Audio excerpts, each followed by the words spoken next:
Hi, everyone. Thank you for being with us here on KREM News at noon. I'm Laura Papetti, and this is coming in new at noon. A moving ceremony to remember a Coeur d'Alene police officer killed in the line of duty.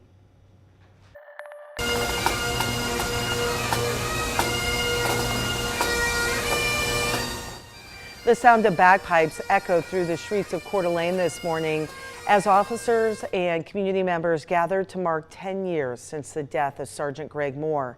He was shot and killed while on patrol back in 2015, leaving behind a wife and 2 children. The man who shot Moore is now serving a life sentence.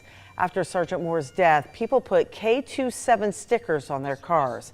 That was his dispatch call sign. The city also dedicated a space at McEwen Park to memorialize him and his sacrifice that he made for the community.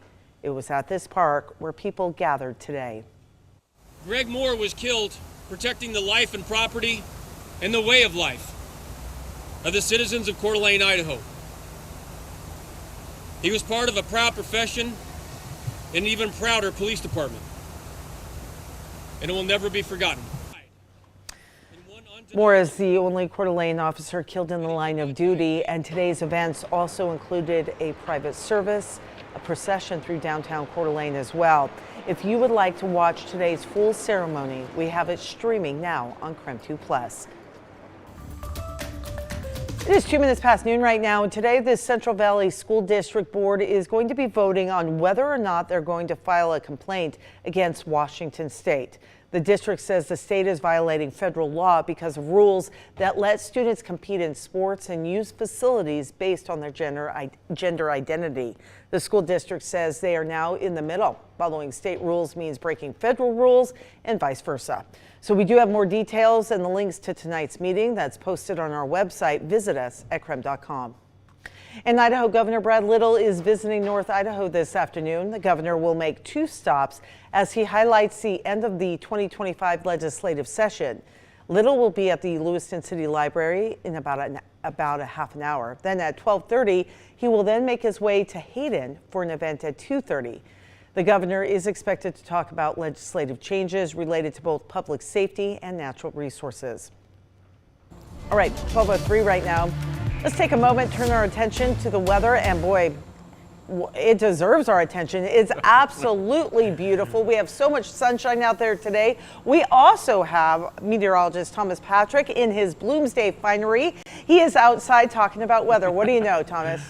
Oh my goodness, Laura, it is absolutely stunning. And yeah, you got it right. I am repping the Bloomsday finisher t-shirt. By the way, we were mentioning before the show started, we actually really love this design. This one's going to be hard to beat for future years. So wearing it loud and proud for today. And what a beautiful day to have a t-shirt on because it is warming up so nicely. In fact, at 61 degrees, we're actually warmer than we were all day yesterday for Bloomsday. It was nice to have the slightly cooler weather for the Bloomsday race itself, but now we can enjoy some warmer weather as we're taking things a little bit easier on this Monday afternoon. So our temperature is right about 60 degrees at the moment, all clear skies overhead. This high pressure area just carving out enough space for the inland northwest. Really any active weather is going to be over Montana, and it is inching to the east. So no worries about any of that on Doppler radar for today. In fact, temperatures just continue to soar. We take a noticeable step upwards. Should be about 68 for this afternoon, maybe even closing in on 70 degrees.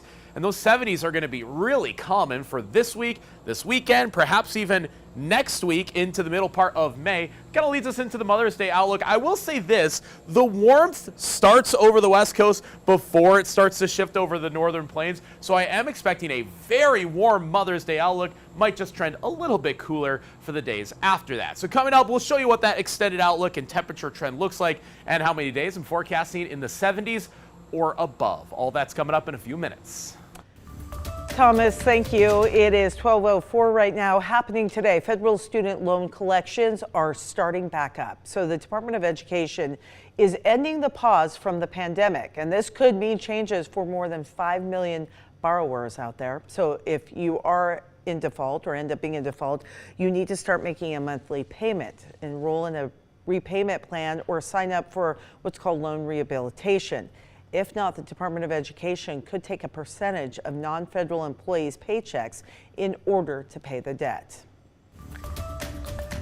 And right now, the movie industry is the next focus of President Trump's tariffs. He said he'll impose them on any movie that is made outside the United States. And as Natalie Brand reports, the president is also generating some controversy for comments that he made about the Constitution and due process. On NBC's Meet the Press, President Trump said this about upholding the Constitution and due process as laid out in the 5th and 14th Amendments. Your Secretary of State says everyone who's here, citizens and non-citizens, deserve due process. Do you agree, Mr. President? I don't know. I'm not a lawyer. I don't know. Well, the 5th Amendment says I don't know. as It seems it might say that, but if you're talking about that, then we'd have to have 1 million or 2 million or 3 million trials. The comments come as his administration faces court battles over its mass deportation action. Attorney Kathleen Bush Joseph is with the Migration Policy Institute. Supreme Court justices have long held that the Constitution applies to people who are in the United States, including immigrants. The president also said this weekend he wants to reopen and expand Alcatraz, the former notorious prison located off the coast of San Francisco. He says to house America's most ruthless and violent offenders, serving as a symbol of law.